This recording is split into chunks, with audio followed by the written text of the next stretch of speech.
नमस्कार शेतकरी बांधवांनो, मी जैविक प्रतिनिधी नंदकिशोर सुतार. माझ्यासोबत आहेत टेंभुर्णी विभागाचे एमडी श्री सागरजी यादव साहेब. तर आज आपण आलो आहोत देवकर साहेब यांच्या वांग्याच्या प्लॉटमध्ये. साधारणतः 2 महिने या प्लॉटला कंप्लीट होत आलेले आहेत. तर वाढ घेत नव्हता वांग्याचा प्लॉट. तर त्याच्या अनुषंगाने आपल्या जैविक कंपनीचे प्रतिनिधी यादव साहेब यांनी जैविक कंपनीचं कॉन्व्ही वाढीच्या स्टेजमधला फर्मेंटेड गेड याला वापरण्यासाठी रिकमेंड केला होता. आजच्या स्टेजमध्ये वांग्याच्या प्लांटची काय कंडिशन आहे तर ती जाणून घेण्यासाठी आपण इकडे आलो होतो. आपल्या सोबत आहे देवकर साहेब. नमस्कार साहेब. नमस्कार. तुमचं नाव आणि मोबाईल नंबर सांगा एकदा. 99 हां 21 79 38 23 आणि नाव सांगा. संजय देवकर.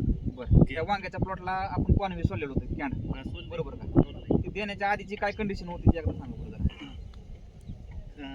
लय झाड असे वाढले 4-5 दिवसातच. हां, म्हणजे वाढ झालेली नव्हती प्रॉपर. दिल्यानंतर काय फरक पडला? लय भरपूर झाड वाढले. म्हणजे वाढीसाठी काळोखीसाठी आजच्या स्टेजला काय दिसते? चांगलं आहे. वाढ चांगली झाली कॉन्व्ही दिल्यापासून. बरं, मग इतर शेतकऱ्यांनी सुद्धा आपलं कॉन्व्ही वापरून चांगलं. कॉन्व्ही दिल्यापासून अगदी बघू शकता याच्यामध्ये वाढ न घेतलेला प्लॉट आणि आजच्या स्टेजमधला प्लॉट लय पूर्ण. हां, त्याच्यामध्ये काळोखी, पानाची साईज, त्याच्यानंतर त्याच्या फुटव्यांची संख्या, असे एकंदरीत जी शाकीय कायकीय वाढ आहे तर ती अत्यंत समाधानकारक झालेली आहे. आणि तुम्ही सुद्धा समाधान आहे त्याच्यामध्ये वापरलं. समाधान. तर इतर सुद्धा शेतकरी बांधवांनी जैविकांचे प्रोडक्ट्स नक्की वापरावे आणि आपल्या शेतमालामध्ये गुणवत्ता आणि त्याची जी उत्पादकता आहे तर ती वाढवावी.